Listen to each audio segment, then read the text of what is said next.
என்ன தம்பி? காசு என்ன? சாவி கொடுங்க. கனகம், நம்ம ஜானி சார் வீட்டு சாவி எடுத்துட்டு வா. சின்ன முதலாளி வந்திருக்காரு. எங்க போயிட்டு வரு தம்பி? அப்பா அம்மா கூட? டவுனு. சரி, இப்ப சொல்லுங்க, உங்க கோயம்புத்தூர் நல்லா இருக்கா இல்ல எங்க மறையூர் நல்லா இருக்கா? அண்ணே, உங்களுக்கு ஒண்ணுமே தெரியல அண்ணே. கோயம்புத்தூர் சிட்டி வால்ல கட்டுறது கூட இந்த ஊர்ல தெரியுமா? ஜானி சார், உங்க பையன் சொல்றத கேட்டீங்களா? கோயம்புத்தூர்காரங்களுக்கு எல்லாம் வால் இருக்காமா, ஆனா நான் இது வரைக்கும் பார்த்ததே இல்ல. என்னடா பேசுதெல்லாம்?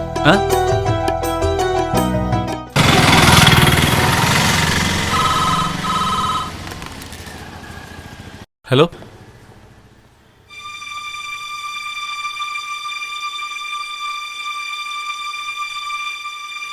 சரிங்கண்ணா.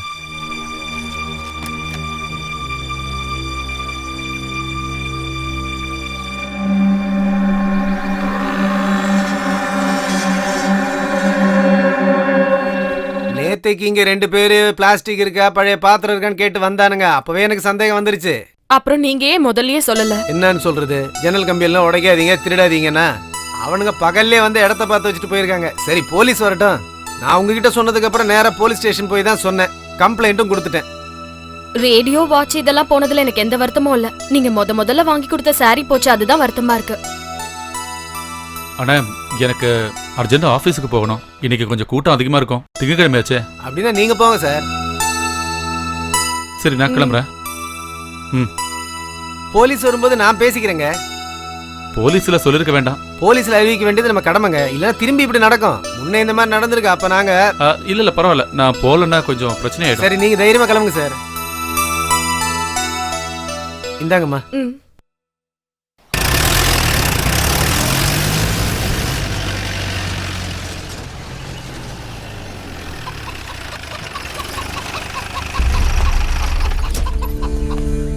போலீஸ் ஆபீசர் வந்திருக்காரு.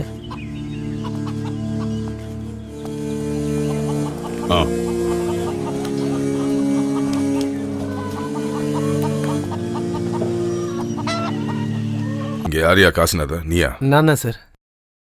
திருட என்னெல்லாம் கொண்டு போனான்னு சொல்லுங்க. அதுவா சார்? ஒரு ரேடியோ, அப்புறம் ஒரு வாட்ச். நேத்து காலையில இந்த பழைய பாட்டில் எல்லாம் பொறுக்குவாங்கல்ல, அவங்க ஒரு 4-5 பேர் இந்த ஏரியாவுல சுத்தி திரியும் போதே எனக்கு தெரியும். உடனே நான் மாமா கிட்ட சொன்னேன், இவங்கெல்லாம் திருட்டு பசங்க, ஜாக்கிரதையா இருங்கன்னு. இல்லையா மாமா?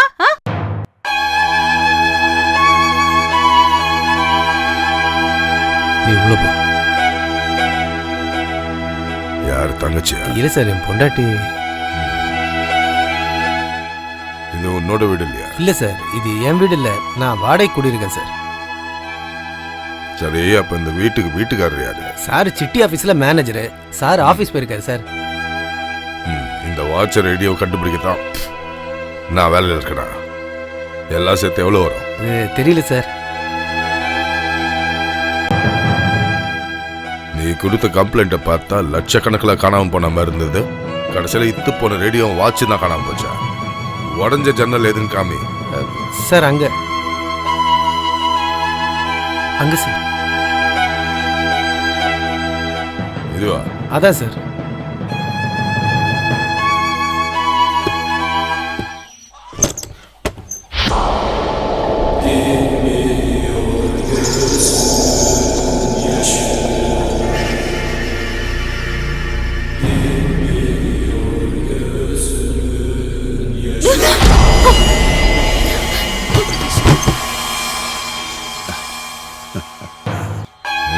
சார், அவன் பேர் என்னன்னு சொன்ன? காசிநாதன் சார். இந்த வீட்டில் இருக்கிறது யாரு? வடக்கு தேனி கம்பப்பக்கம் சார். பேரு? ஜான்னு பேரு சார். ஜான் இல்ல, ஜோன். வேற யாரும் இல்லையா? வைஃப் பேர் அம்பிகா, பையன் பேரு எடிசன். ஆமா, இந்த வீட்டுக்கு வாடகை எவ்வளோ? 1000 ரூபா சார். 1000 ரூபாய் ரொம்ப ஜாஸ்தி ஆச்சே.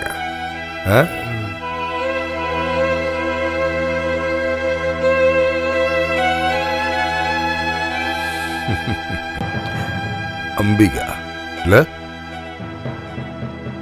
அந்த திருட வேற எதுவும் திருடிட்டு போலியா?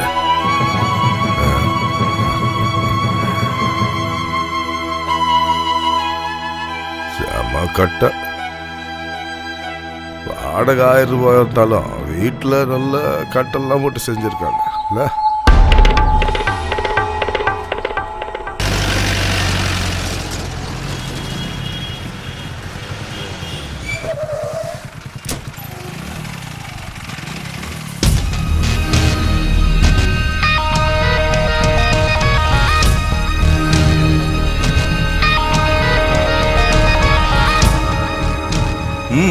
என்ன என்ன இங்க பிரச்சனை? சார் இங்க நிக்கிற நாங்க எல்லாருமே இந்த கம்பெனில சீட்டு போட்டவங்க. வீடு கட்டுறதுக்கு, பசங்களோட கல்யாணம், படிப்பு இதுக்காக நாங்க கஷ்டப்பட்டு சம்பாதிச்சு கொஞ்சமா மிச்சம் பிடிச்சு இந்த கம்பெனில சீட்டு போட்டோம்.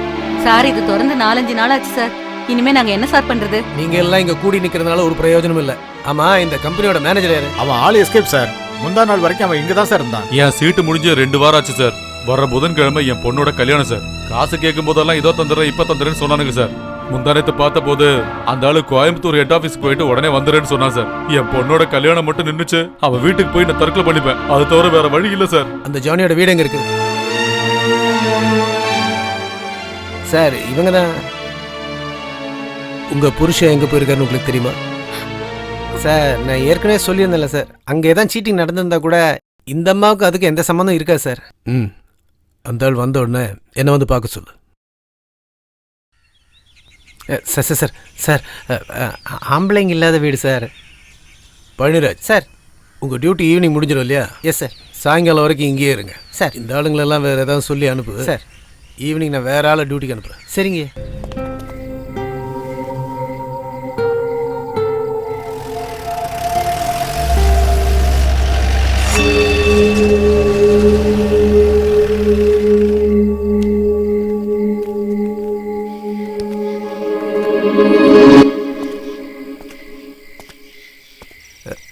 நீங்க என்ன பண்ற சார்? அது வந்து போடா போடா போடா, வீட்டுக்கு போடா.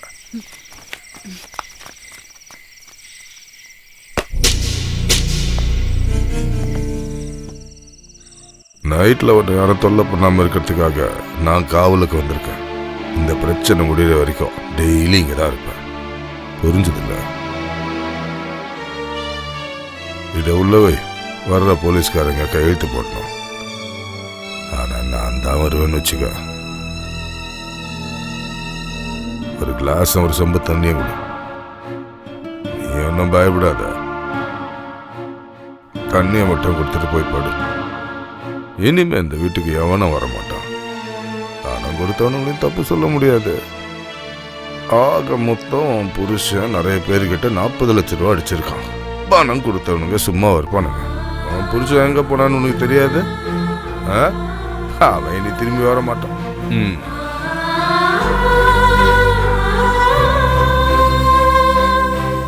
டான்ஸ் ஸ்கூல்ல இருந்தப்பதான் ஒன்று தள்ளின்னு வந்தான் நம்ம.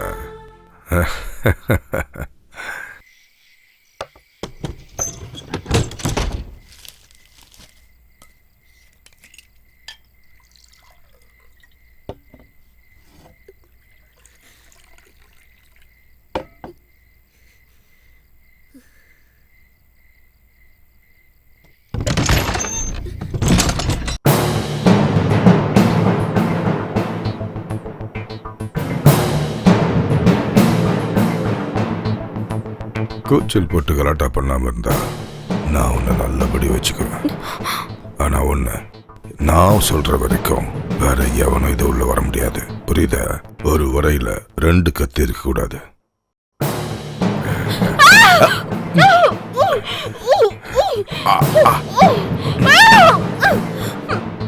ஏய், என்கிட்ட ஓவர் ஆக்டிங் பண்ணாத. அப்படியே கொன்று. ஜாகிரதை.